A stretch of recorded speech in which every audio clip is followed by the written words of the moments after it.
All righty, guys. Let's talk about Theo Johnson here, not to be confused with Theo Huxtable. Theo Johnson talking to the CBC, which, if you're not sure what that is, that's the Canadian Broadcasting Corporation. Because if you forgot what this is all about, Theo Johnson is from Canada. So, Oh, Canada. oh, Canada. That's right on our Mounties Oh, and our Mooses. don't you know now? Yeah, Mountie man right in the Mooses. Oh yeah, but it was a nice interview because you got to see some of his thoughts. That I think he was pretty much like, don't get me wrong, every athlete when they say it says their veiled comments that are cliche and everything, but I think he got to kind of get a little bit about how he felt about his rookie season there. He said on his start as a rookie, he said they throw the world at you as soon as you walk into the door. I feel like time's really flown by since I came in, but I think all in all, for me personally, it was a good year. I feel like I accomplished a lot. I don't know if I'd say a lot, but it wasn't a bad rookie year. Yeah, Slow I mean, start. You know, if he didn't get hurt, he probably would have had 500-600 yards, which is a good rookie season, especially as a tight end. Even as a wide receiver, you'd be like, okay, that's not bad. You got something to build on. Let's see what happens year two. But, you know, that's what happens now is you got a guy who's rookie season now, didn't do anything the first couple of games, really slow start, and then became a part of the organization. You know, I mean, 331 yards. Again, if he hadn't been hurt, that'd probably be 500-600. He got better. But the injury happened.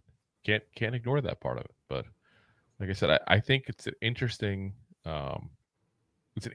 concept as far as looking at how he's going to grow in this, because you and I said when we looked at him as a draft profile, he's a little bit of a project. Penn State didn't quite use him right, which is very much a theme for Penn State players. I feel like every Penn State player is a project in some way. But this is a guy who, point blank, we saw the talent, we saw the ability, we didn't necessarily see some of the execution in college. And the fact that he progressed and got better as the season went on tells you he's coachable, he's learning, he's improving. And I'm hoping for a nice sophomore season from him there. You know, I think at this point, again, it's like if he can get 500-600 yards, I'm not looking for anything crazy. Give me 500-600 yards. That's a good second season. And stay healthy. That's the big thing. Stay healthy. I was gonna say. Yeah. You can't get hurt every year.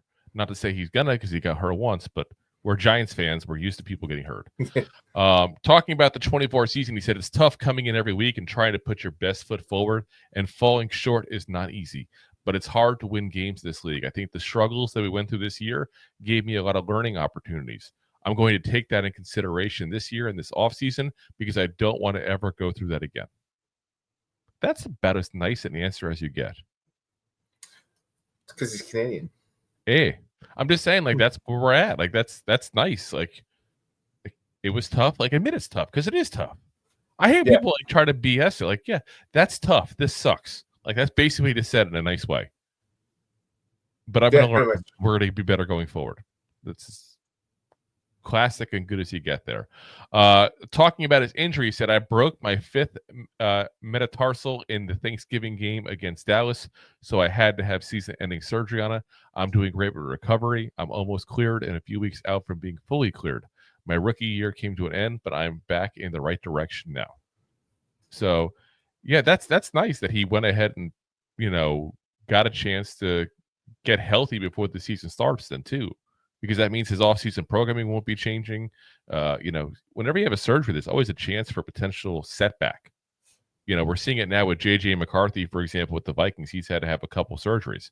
So what he's saying, Theo Johnson, is point blank, like, I'm ready to go soon. So it's like regular off-season for him at that point, you know? So always glad to see that there. On the 25 season, he said, I think I'm going to play a big role in being able to help turn this organization around and turn this offense around. We know what we do is just a matter of going out there and doing it week in and week out. Well, in all fairness, they do what they do week in, week out when they suck too. Wrong. We just got to figure out how not to suck. That's basically what it boils down to. Like, it's like almost like the movie Spaceballs. We need to like flip the switch from suck to blow. Like, She's gone from suck to blow. That's what I just feel like. It's like it's not like it's not one particular person. Let's be honest. We've changed plenty of faces out the last couple of years. Except for quarterback, but now we're going to do that finally this offseason. But it's like we've gotten a lot of different players, especially if you look at tight end. Bellinger, Waller, Theo Johnson. That's all in the last couple of years. Like tight end has not been the issue, but again, it's a good rookie year by Theo Johnson. I think it's not great because he had a slow start. It's not great because he got injured. But there's something we can build on, I think, there. And I think that's he's going to be a key component to this offense, like you said, going forward. I really do think he's going to be a decent role in that. He's not going to be Neighbors, obviously. He's not going to be, replicating what Brock Bowers is doing at the Raiders. But he's going to be a guy that I think is a solid starting tight end in this league. How high that goes, it's going to probably take a couple of years for us to know that answer. But he has the athleticism. We talked about it when he got drafted. He has the athleticism. Like this guy has like elite athleticism for this position.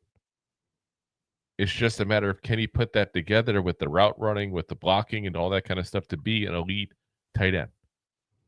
I think that's probably a high ask to expect him to be an elite tight end, but he can be above average. That I think is not unreasonable.